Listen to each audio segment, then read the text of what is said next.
Hello, and welcome to a very impromptu kind of daily Muppet, different style one here. It's actually the middle of the night where I'm at, but I'm up early this morning for other reasons, and I wanted to make a short video just to go over a few things. Usually I can't really film on the weekend, just too many family commitments and things like that, but just have a time here since I'm up early. And so I'm just filming this from my backyard, our back patio, I should say. And I make some of these like little impromptu videos from time to time for a smaller part of my community and in the Discord and other areas. But there's a few things I wanted to talk about because there's some information I got with regards to Frankie Jong late last night and early this morning. And there's all this drama and noise coming out, and I figured it might be helpful for people if I put at least something out here. So I'll talk about that in just a minute. A few things I want to go through, mostly leading up to the United game. That's the other thing. United obviously returning on Sunday, and very excited for the season to get underway. I want to talk about, Ten Hag's press conference, and sorry, just got distracted by something. Anyway, I wanted to talk about Ten Hag's press conference. I thought he did a really good job, doing what you would expect from a manager and protecting the team, and believing in his players and all of that. So I really liked what he was doing there. I think he spoke clearly. I think he doesn't really take stuff from the media. It's interesting because he'd said in his own interview about being disappointed in Ronaldo and in players leaving and things like that, but he doesn't want the questions. He doesn't want the media to be bringing up those kind of questions and making it all about Ronaldo and all about this or that. And I appreciate that. Some people think I have it out for Ronaldo, and it's not like that at all. I would want the manager in this way to be protecting him from press questions in the same way and not having the focus be all about Ronaldo, because it shouldn't be anyway. So I thought it was good. But the other thing that he made extremely clear in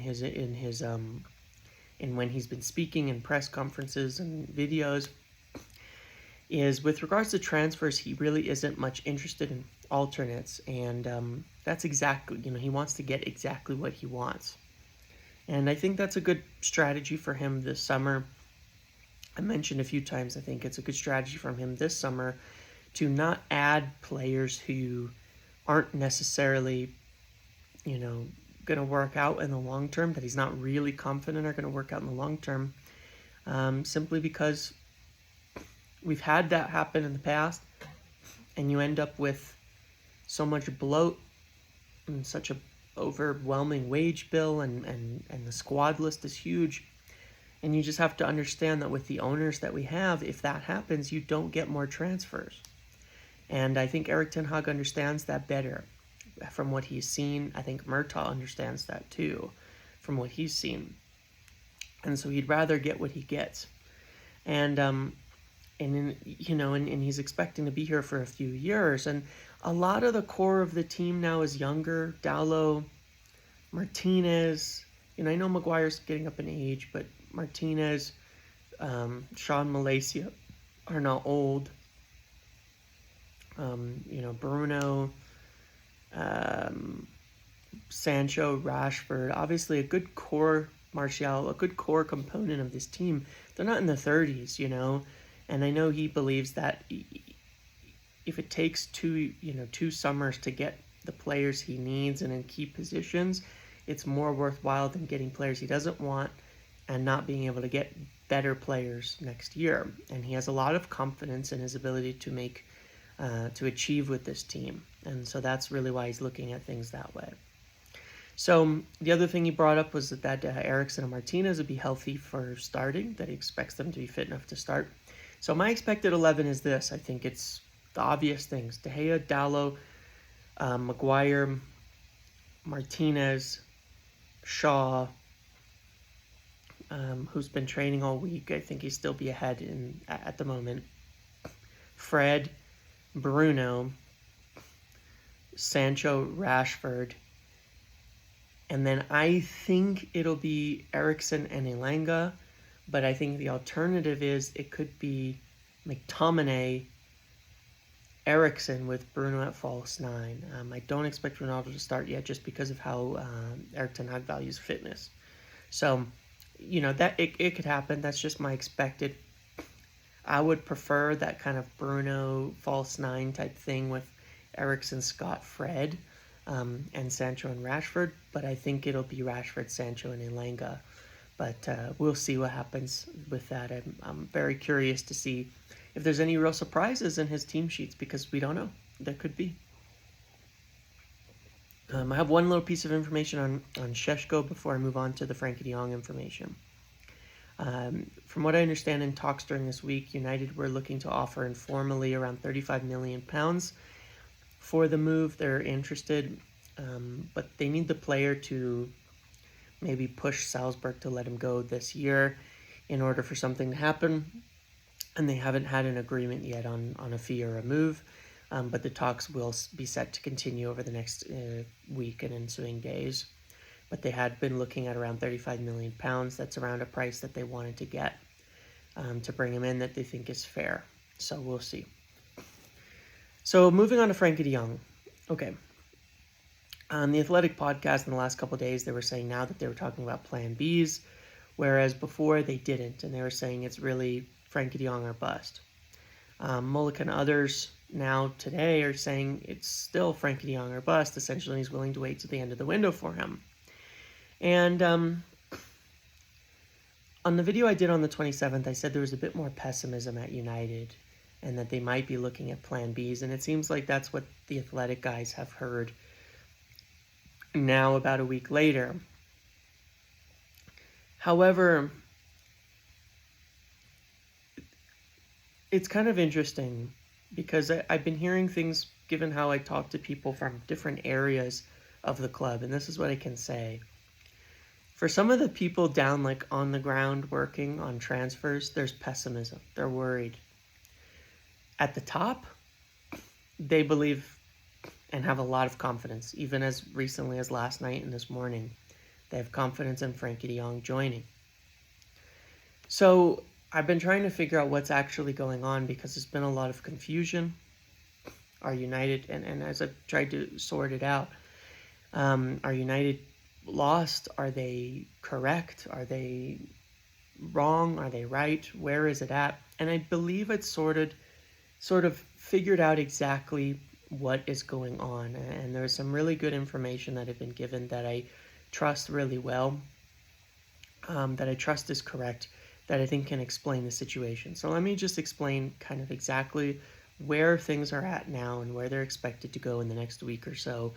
And I think it'll clear it up a little bit. So let's start with this.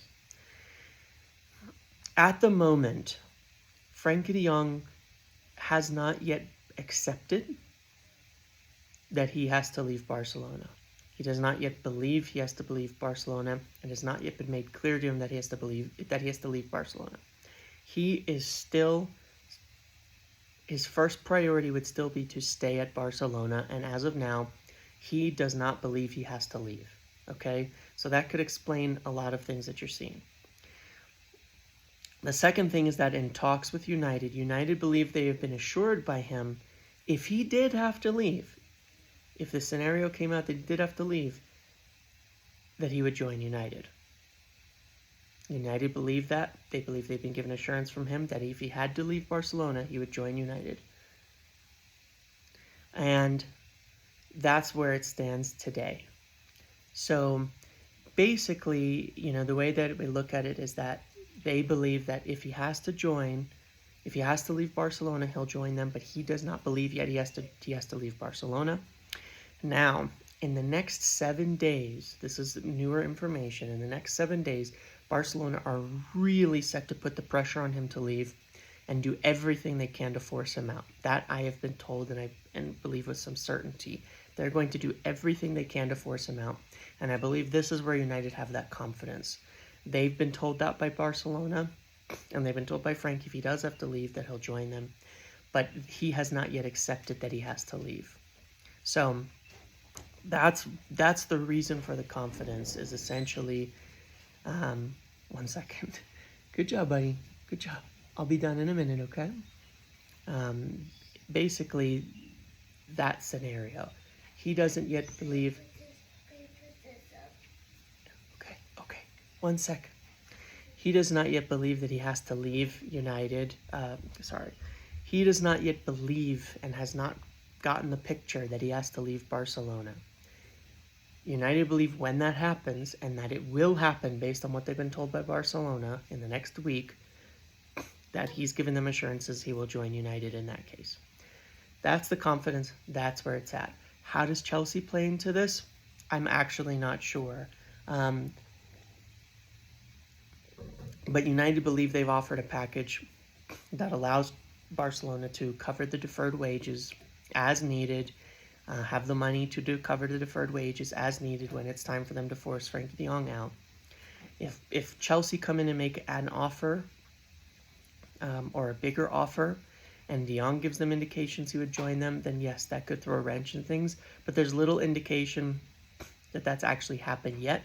United are worried about it, but they haven't been told anything different as it stands right now. The other thing to note is that it is not, I think I've said this before, in May, Frankie de Jong's agent was saying he doesn't want to join United, he wants a Champions League club, he wants all of that. I got that information. Since then, he's not been talking. So and at that time, since then, United have spoken to him, Ten Hag has spoken to him, and said he's willing to join. It's been well reported by people in England. So when you still see reports about he's not going to join United, he's ruled out United, he's unwilling to join United, it's not coming from him. It's not coming from his side. It's coming from, I don't know where. Perhaps perhaps it's Barcelona trying to get Chelsea involved to pay more money for the deal. Maybe it's that. So, or to speed it up for another club to come in for him. So essentially, if you look at it, just to understand, his agent has not been saying anything to people for months now. And since he initially said no, United have had all those talks with Frankie de Jong and have essentially briefed that he's willing to join. So I think that explains the scenario and the situation where it's at and why it's so confusing. But it's very, very clear. So what has to happen is in the next 7 days, Barcelona are supposed to fully put the screws in, basically, on Frankie de Jong to force him out. And that's what United believe, and not just United, but others believe too, outside of United, and with their financial situation. And that then, at that point, Frankie de Jong will finally accept that he has to go, that he hasn't accepted that yet, that it hasn't been made totally clear to him yet that he has to leave. And when he accepts then that he has to leave, he will join United. That is the expectation from United. That is how they expect this to play out. And that leads to where it's at. Okay? So I think that clears things up. That's the information as I have right now. Hopefully this video is interesting. Thank you for watching. Make sure to like, comment, subscribe, turn notifications on. Hopefully you get a good result on Sunday versus Brighton. It'd be amazing to get an excellent start to the season. I'll see you in the next one.